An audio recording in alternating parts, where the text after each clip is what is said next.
A young man crouches on the edge of a frozen cliff deep in the night. He is just 23 years old.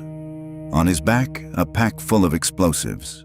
Below him falls a black, icy gorge.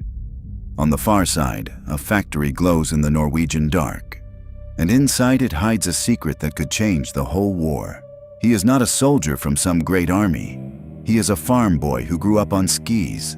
Tonight, he and a handful of friends are all that stand in the way of Adolf Hitler and the bomb his scientists were chasing. No tanks, no planes, just 9 young men and a mountain of snow. This is the greatest sabotage mission of the entire war, and almost no one knows their names. It is the middle of the Second World War. Germany has swallowed most of Europe, and a frightening rumor is racing through the Allies. Hitler's scientists, they say, are trying to build a single bomb that could destroy a whole city. We now know Germany was actually far from that. But at the time, no one could be sure. And the Allies knew one chilling thing. To even begin, those scientists needed a strange, rare liquid, something called heavy water. And there was only one factory on Earth making it in real amounts. It sat deep inside occupied Norway, a place called Vemork. Destroy that factory, and you choke Hitler's dream at the source. So, what is heavy water? It looks exactly like the water in your glass. You could not tell them apart, but it is a little heavier and very hard to make. To build a bomb, scientists first have to control a nuclear reaction, a chain of splitting atoms, wild and fast. To tame it, you need something to slow it down.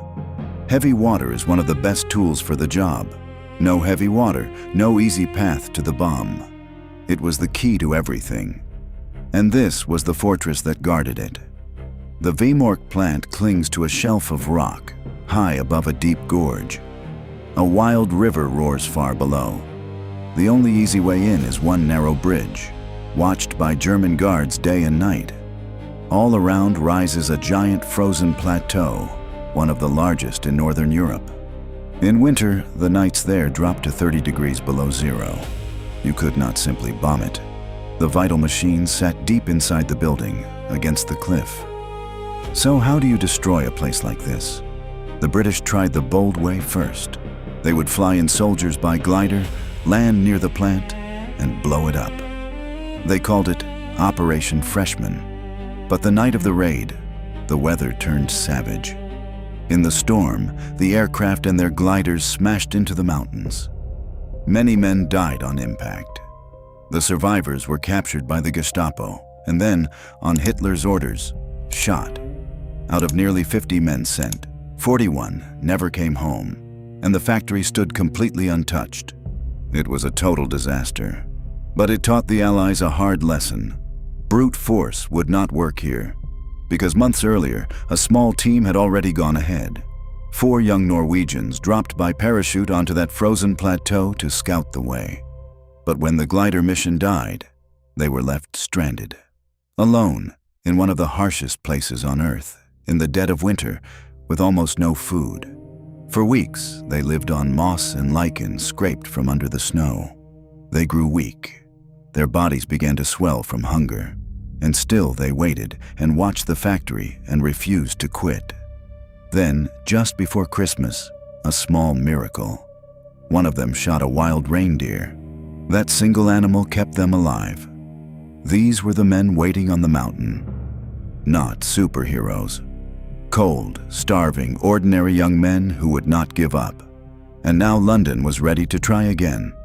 This time, instead of an army, they sent just 6 more Norwegians to join the team. Men who had grown up in these mountains. Men who could ski and hide and vanish into the white. Their leader was a 23-year-old named Joachim Ronneberg. On a clear winter night, the 6 dropped from the sky and skied across the plateau to find the starving scouts. 9 men now stood together in the snow. Between them and the factory lay that deep, icy gorge. And a plan that sounded insane. They would not attack the guarded bridge. They would climb down into the ravine itself. Down the frozen cliff they went, clinging to rock and ice in the dark. At the bottom, They crossed the freezing river, then climbed the sheer cliff on the factory side. At the top, they found their secret way in.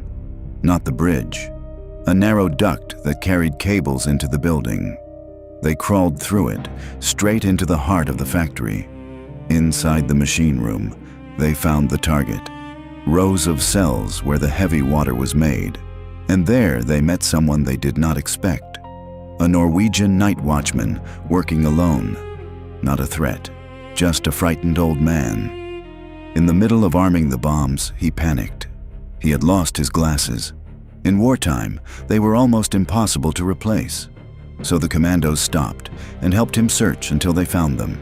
A moment of pure kindness in a room they were about to blow apart. Then they told him to run. They laid the charges and lit a fuse cut dangerously short, just seconds, so they would hear it work. They scrambled out, and behind them, the charges went off. The blast destroyed over 500 kilograms of heavy water. Months of Nazi work, gone in an instant. And here is the incredible part. Inside that factory, they had not fired a single shot. No guards died, no commandos died. By the time the alarm screamed, the 9 men had melted back into the mountains. What came next is one of the great escapes in history. The Germans flooded the region. Around 3,000 soldiers poured onto the plateau to hunt them down, and the 9 men split up and ran on the only thing that could save them, their skis.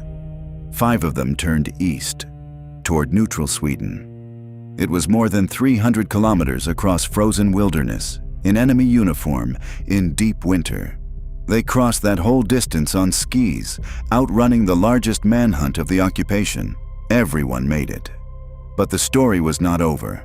The Germans gathered the last of the heavy water and decided to ship it back to Germany. To get it out, it had to cross a long, deep lake on a ferry. The resistance found out, and one of the saboteurs made a terrible choice.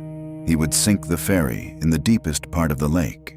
But this ferry was not just carrying barrels.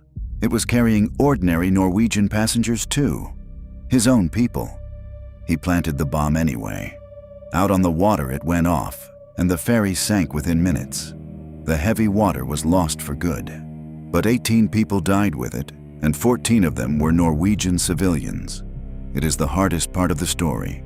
To stop a weapon that could kill millions, they made a choice that killed their own.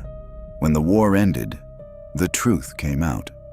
The Nazi bomb had never really been close. But the men who climbed that gorge did not know that. They only knew the danger, and they went anyway. 9 young men on skis had done what bombers and armies could not. Their leader, that boy on the cliff, lived to 99, honored at last. The armies get the statues, but the mountain remembers the 9. This is links of history, because nothing happening today began today.